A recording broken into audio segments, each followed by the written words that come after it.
Hey everybody, Bill in Virginia. Friday night, beautiful evening. I'm out in the garage. I'm going to do a little ballasting.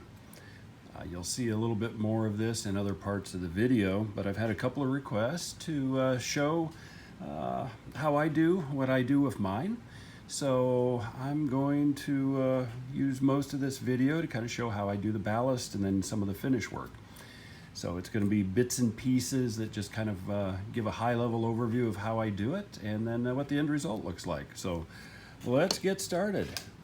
I'm using Woodland Scenic's fine gray ballast for this, and how I get started is I just kind of use a spoon and put it in.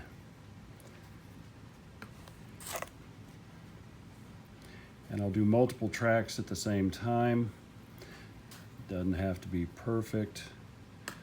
Just get some of the ballast in and get it up to where I want it. I don't want to put it in too thick in the middle, simply because I'm going to be using a brush and then brushing it forward.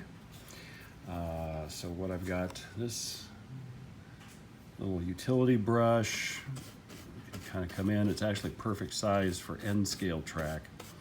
And then just brush it along.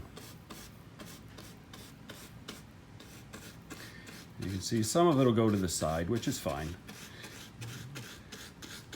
And I'll get that. And then what I do is I use my fingers, get it off the top of the tie sets, and I'm going to use my fingernails. And I didn't let my fingernails stay long just for this purpose, but it sure worked. Just kind of go to make sure that there's nothing on the inside of the rail. And then I'm going to start doing the next one here.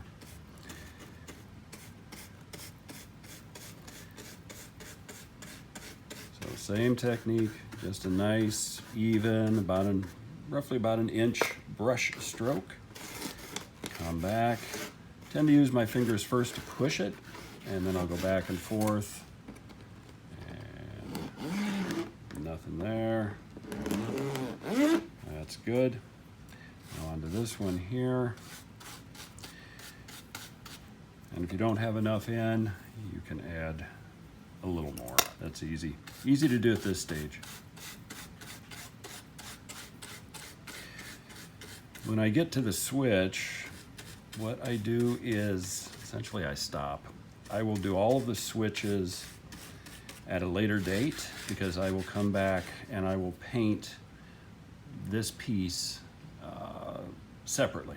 I'll kind of get everything else done around it, but this will be the last thing that I do, and then I'll come back and then I'll ballast it once I do get that painted. And the same thing. All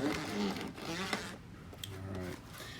Now, what I do that's different from most that I see is I'm going to do the sides with no glue. I do it dry. Just kind of scoop it in. It doesn't have to be perfect, doesn't have to cover everything on the side the first pass. I try not to get too much on the inside, and if I do, I'll kind of push it down. Then just use the tip of my finger and just kind of back and forth to get it off of the ties. Doesn't have to be perfect. And I'll take a brush and just kind of move out the heavier stuff in the middle. Same thing, run back and forth, it's good. Then I'll start to use my fingers and pat it down a little bit. And you can see on the edge, I've still got a lot of exposure. So there we go. Just kind of put in more. If I get too much and it doesn't look really good, the bottom part's going to be covered by ground cover anyway. So if I have it extend a little bit too far from the tracks, it's okay. It's going to be covered at a later point with other things. All right, outside's done. Let's go inside. Same thing. I'll kind of work on the next piece as I'm going down.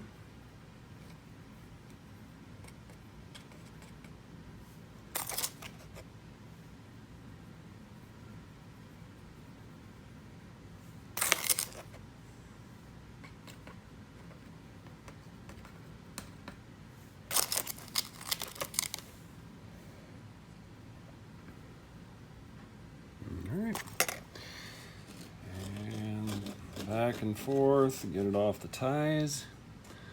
A little bit of pat on that side. Same thing here, back and forth. Get it off, knock the little ridge down.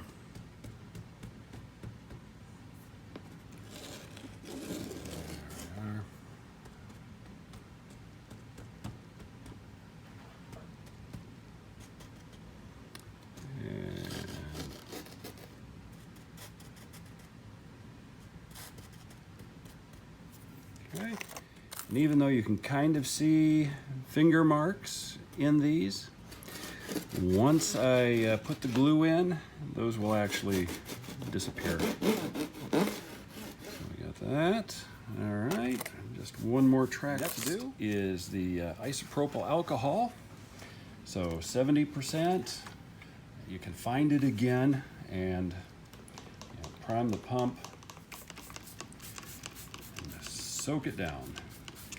It's gonna come off, dry off fairly quick, but you want to get it pretty well.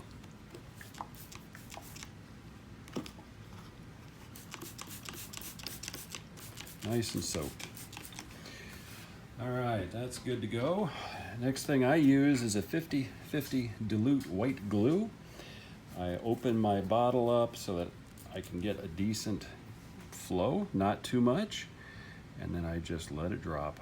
And what I'll do is I'm going to go over it several times where I'm putting the glue on. On end scale, I don't put it in the middle. What I do is I will get enough on so that it will soak in between the ties. If I put it on in the middle, it'll still work, but it just will have that much more to clean. So I try not to do that.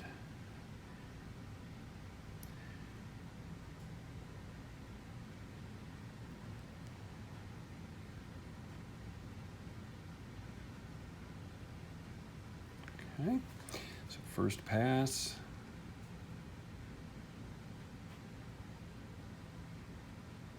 Try to put on a little bit thicker on the second pass. Still just drops or a light little stream.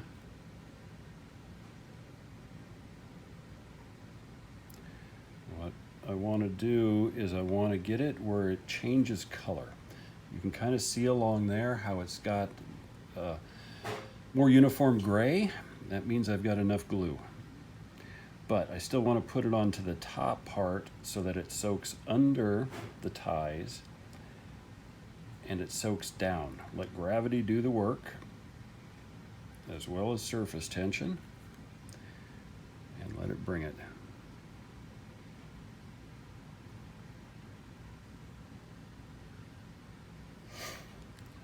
Come along.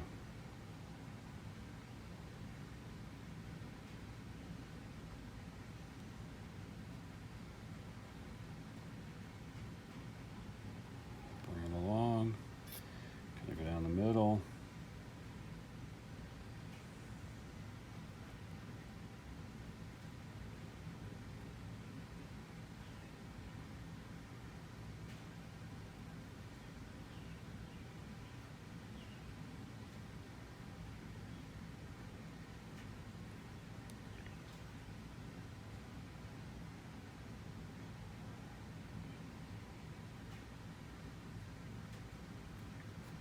You can see as it starts to run a little bit more, it's getting saturated. It soaks through the column, like there, we're good.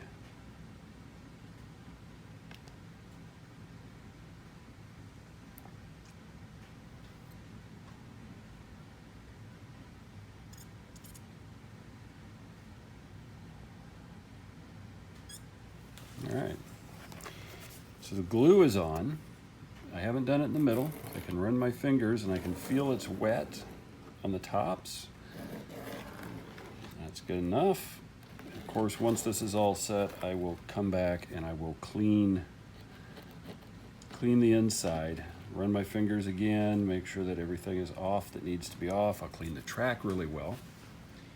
But now, while it's wet, I can still do a little bit of the scenery work on the in-between side. And to use Woodland Scenics. My base coat tends to be fine turf with an earth color. And for all of you that's been watching my HO scale layout build, a pinch is how I do it. The entire layout has been scenic by using 2 fingers and a pinch from the various scenic material bags. I don't do broad coverage. I don't think that it looks really that good. I will do lighter coverage, and I will kind of build it up in different layers so that I get the effects that I'm wanting for here. And just bringing it in, filling up some of the low spots where you would know you would have some dirt. It doesn't have to be on everything. There we go. Next color that I tend to use a lot of is burnt grass.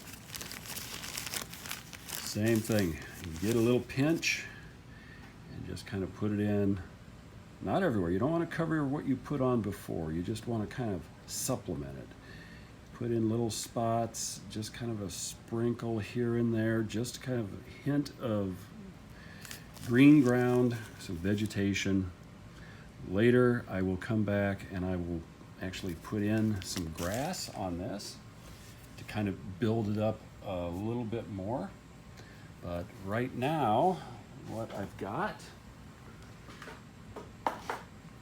is dirt from the garden.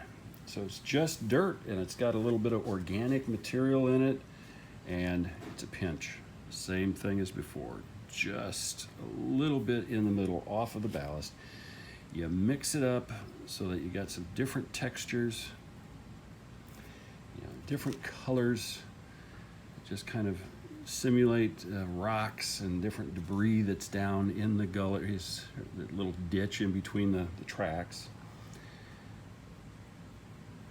You don't need much, just a little bit to kind of give you a hint that you've got something there. And this is all wet, so as the glue dries, it is going to dry and take this in, and we'll take it in with it. And just a little bit of more powdery stuff. So this pan that I've got is a gold panning pan.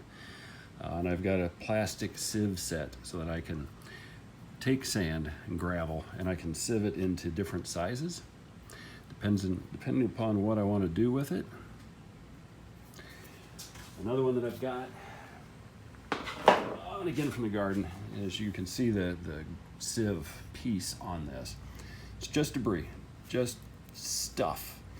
So if I want to add a little, little bit of like sort of vegetation, I can add just a little bit in the middle to look like a piece of debris along the tracks. I can add a couple of bigger stones to make it look like there's a few bigger stones in there. You got little stones, so you can make it into some areas. You don't want to spread it out everywhere. You want to be selective. You want to put like small piles just so that it looks like you do. So one other thing that I have is I've got boxes of old scenic material that have sort of mixed themselves together over the years. So I just take a little bit of gray or black cinder, and again, you're on a railroad track. You're bound to have had cinders kind of fall off and out of engines over the years, and a little bit of cluster of foliage in between isn't bad either. And again, you don't want to put it on real heavy. You just want to kind of spread it around ever so slightly. You're making accents. You're putting stuff down that does not pull the eye away from your trains, but it's something that your eye expects from what you see in nature. You're along a train line and track, what do you see? You see the train. If you look, you're going to see the odds and ends that are down there. You can have little piles here and there. And I'll even sprinkle a little bit just over the top of the gray, simply because, I'm running steam. I'm bound to have some coal, and coal's coming off cars. You're getting cinders, you're getting other odds and ends. It doesn't have to be much, it's just enough that your eye is going to pick up on it as you're looking at it.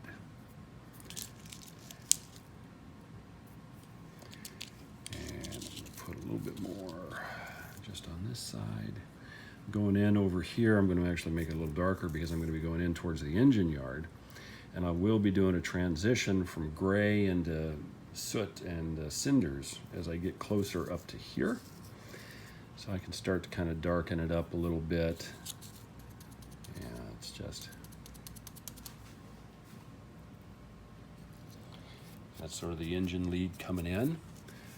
This track, there we go, is done, sort of, at least for the ballast for this piece. Kind of going around. Let's see where I got my tripod up to the tunnel portal. I will clean the track when it's done. I did paint it, you've seen that. When this is all finished, I will come back and I will add rust to kind of kill the sheen on the sides of the rails and add a little rust color into the ballast. So it looks like these tracks have been there for a while. So anyway, that's it for now. Kind of see I'm still making some progress. Layout's looking pretty good and I'm having fun with it. So take care. Talk to everybody later.